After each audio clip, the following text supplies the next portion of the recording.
Guys what's up, कैसे आप सारे लोग करती बहुत अच्छे होंगे। स्वागत है आपका मेरे चैनल त्रिपाठी रिएक्शन चैनल में। सो गाइज, आपने कल का मेरा व्लॉग देखा था और मैं लाइव भी आई थी और कुछ लोगों ने लाइव ज्वाइन भी किया था। और अब मैं आई हूँ एक न्यू व्लॉग के साथ और हमारी न्यू कंट्रोवर्सी के साथ। तो गाइज चलिए हम लोग अपना स्टार्ट करते हैं। अभी मजा आएगा ना भिड़ो ब्लॉग को। तो गाइज मैं आपको इसमें भी कुछ क्लिप दिखाऊंगी, आप लोग उसके बेस पे भी बताइएगा कि क्या सही है क्या नहीं सही है। मैं पहले तो आपको मैं ये बताना चाहती हूँ कि अलका जी हॉस्पिटल में होके भी अलका जी ने जो खुलासे किए हैं वो दंग रह जाने वाले थे। मतलब मैं तो चौंक गई सुन के ही। अलका जी क्या प्लानिंग है आपकी, सॉल्यूट करती हूँ मैं आपको। और अलका जी ने जितनी ओर से जितने सोर्सेस से चीज़ें इकट्ठी कर मिली थी, अलका जी ने बोला कि मैं प्रूफ दूंगी। अलका जी ने बोला मैं वीडियो के लास्ट में सारे प्रूफ लेके आऊँगी, सब कुछ बताऊँगी, ऑडियंस को सब कुछ दिखाऊंगी। तो अलका जी मैं आपसे कहना चाहती हूँ कि आपके सारे वीडियोस तो चले गए, आपने सारे वीडियोस तो दिखा लिया, आपने प्रूफ तो दिया ही नहीं, कोई प्रूफ तो मिला ही नहीं हम लोगों को। हम लोग तो वेट कर रहे थे प्रूफ के, लेकिन वहाँ तो कोई प्रूफ मिला ही नहीं मुझे। तो मैं ये कहना चाहती हूँ, आपने जो सरिता जी के ऊपर जितने भी इल्ज़ाम लगाए हैं कि सरिता जी पूरे मतलब ये देखिए बंदी की हरकतें, कि सरिता जी को पूरा जितनी भी कड़ी फैली है सबका जिम्मेदार उसने सरिता जी को बना दिया। तू समझा? हाँ। नहीं तू समझा नहीं। सरिता जी इस बात में कितनी सच्चाई है आप बताइए, आप दिखाइए कि ये क्या है क्या नहीं। और मैं यही कहना चाहती हूँ कि अगर किसी के पास है प्रूफ, अगर अलका जी आपके पास प्रूफ है तो प्लीज़ आप प्रूफ दीजिए। हम देखना चाहते हैं कि वाकई में गुनहगार असली गुनहगार है कौन। अगर सरिता जी असली गुनहगार है तो फिर सचिन के ऊपर से जितने भी इल्ज़ाम है सारे हटाने चाहिए। मतलब जो उसका नेहा के साथ हुआ है उसको एक साइड रखे, उसके बाद जितने भी एलिगेशन सचिन पे लगे हैं वो हटाने चाहिए। फिर बताना चाहिए कि कौन बंदा सही है कौन सही नहीं है। और अगर सरिता जी आप गलत नहीं है तो इस चीज़ का प्रूफ आप सामने लेके आइए, दिखाइए आके कि आप गलत नहीं है, आखिर में गलत है कौन। और जो भी औरत अलका से भिड़ी है ना उसका बंटाढार हुआ है। तो अलका एक ऐसी चालाक औरत है ना, मैं क्या बताऊँ इसके लिए, इतनी चालाक औरत है ये। और इसको आप लोगों ने इतना ज़्यादा, अब ये बंदी क्या कर रही है मैं आपको बताऊं इसका मोटिव क्या है। इसने सरिता के ऊपर सारे इल्ज़ाम क्यों लगाए हैं, इसने सारे इल्ज़ाम इसलिए लगाए सरिता के ऊपर जिससे कि नेहा जो है अभी तक ये बंदी नेहा को गिराने पे लगी हुई थी। अब इसका फिर से नेहा के साथ कुछ पैचअप हो गया है तो अब इसने सब कुछ ला के जो है सरिता के ऊपर थोप दिया है। क्योंकि सरिता का साथ जो है वो नेहा का साथ जो है वो सरिता ने नहीं दिया। इस वजह से नेहा गई है चिढ़ और नेहा ने इसके थ्रू मिलके अलका के साथ मिलके सरिता को गिराने की साजिश की है। और इसीलिए सारे इल्ज़ाम आज सरिता के ऊपर लग रहे हैं कि कमरे का कांड, बाथरूम का कांड, ये सारी चीज़ें सरिता के घर पे हुई थी।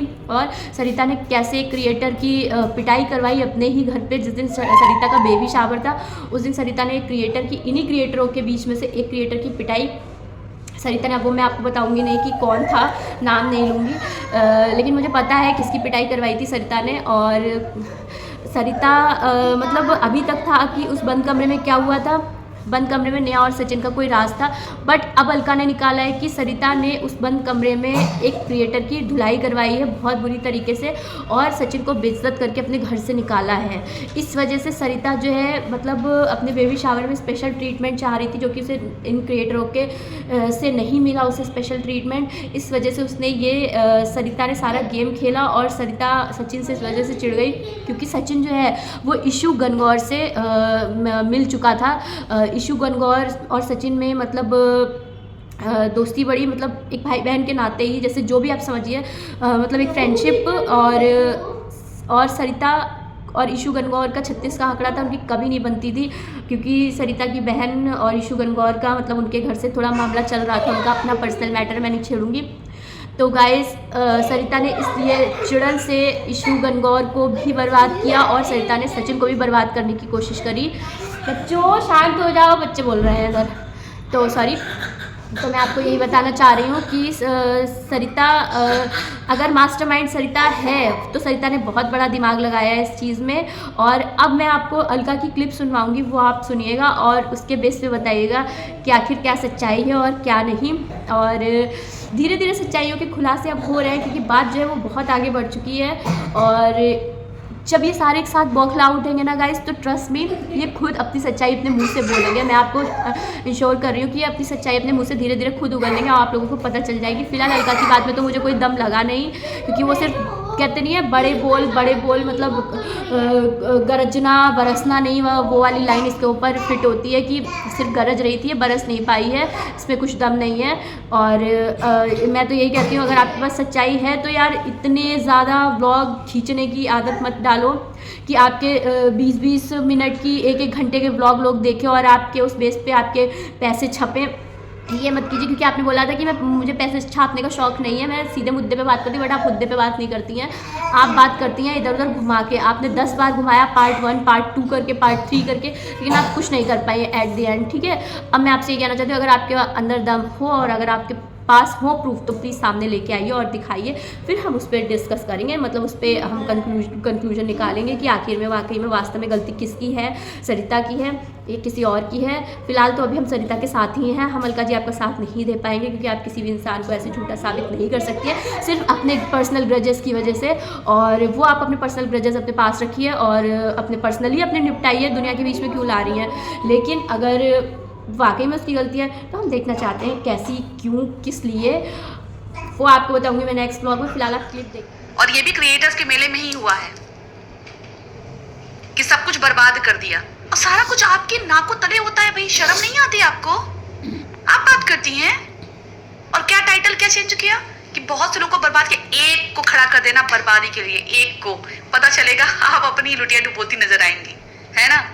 पहले तथ्यों को, प्रूफ को, डंके की चोट पे बात कर लीजिएगा। आपका सारा केस तो हमने देखा हुआ, बट आपने हमारा केस कुछ भी नहीं देखा हुआ है, ठीक है। चलिए अब दूसरी बात करते हैं। और भैया देखिए, हमारा सूट्स रूम है, इसलिए हमें कोई बात नहीं, कोई अगल बगल मरीज नहीं है थी। क्यों? सही कहा ना, बिल्कुल सही कहा। आज मनीषा की लाइफ खराब हुई है तो जिम्मेदार ये भी मोहतरमा जी हैं। कैसे मोहतरमा जी हैं वो भी मांगे बताएंगे। इन्होंने क्या किया, एक बहुत ही अच्छा सा फंक्शन रखा, बहुत से लोगों को बुलाया, सारे क्रिएटर्स में हंगामा कराने वाली ये औरत है। इस औरत ने जितने भी क्रिएटर्स के प्रोग्राम किए, पहले क्रिएटर के प्रोग्राम किए, उसमें अपने ही घर को लेके डूब गई, दूसरा क्रिएटर प्रोग्राम किए, इसने दूसरे को डुबा दिया। आखिर क्यों शुरू होता है सब कुछ आपके घर से ही? क्यों शुरू होता है? आपके घर ही बंद कमरे वाला कांड क्यों हो गया? किसी और के घर तो नहीं हुआ बंद कमरे वाला कांड। चलिए अब ये नेहा की नैया कैसे डुबोई थी अब हम बताते हैं आपको। ये सारी बातें हम उसी पे बात करेंगे और बातों के प्रूफ्स और एविडेंस भी हम देंगे आपको। आप बिल्कुल परेशान मत होइएगा। पता नहीं लोगों ने बताया कि नहीं बताया, मैं बताती हूँ। उस बंद कमरे में एक क्रिएटर की धुलाई हो रही थी और क्रिएटर की धुलाई इसलिए हो रही थी क्योंकि उस क्रिएटर ने वीडियो पहले अपलोड कर दिया था और जिसके लिए इन्होंने इतना ढंड कमंडल किया था, बेचारी उसका फायदा नहीं उठा पाई। इसलिए उस क्रिएटर की धुलाई हो रही थी कि तुमने वीडियो पहले क्यों अपलोड किया। चलो मानते हैं यहाँ पे कि चलिए भाई आपका फंक्शन था, आपको वीडियो पहले अपलोड करना चाहिए था, बट उस बेचारी ने कर दिया था। जान तो नहीं लेती ना आप। अपने घर बुलाए मेहमान को घर पे ही इस तरीके से आप कर रही थी कि क्यों डाला। पहले वहां पे वो औरतें बैठ के ये डिस्कशन कर रही थी कि वीडियो अपलोड क्यों हुआ, है ना हिटलर आंटी। चलिए अब उसके बाद उसी बीच बेचारा वो चला जाता है, बेचारा तो नहीं बोलूंगी इसको, अब इसी बीच वो चला जाता है जगत भैया। अब जगत भैया जाते हैं दवा देने के लिए कि दवा दर्द हो रही है। अब उसको तो पता नहीं था, क्योंकि हमेशा जब आदमी औरत एक साथ हमेशा मिलते रहेंगे, बैठ के बात करते रहेंगे, तो उसको लगा नॉर्मल बात हो रही है। वो चला गया अंदर, जैसे ही कदम रखा वैसे देखा कि मैटर कुछ बात गर्म है, तो बोले कि अभी बाहर जाओ, चलो निकलो। तो बोलता है मुझे दवाई देनी है। सबको अपना गुलाम समझती है क्या?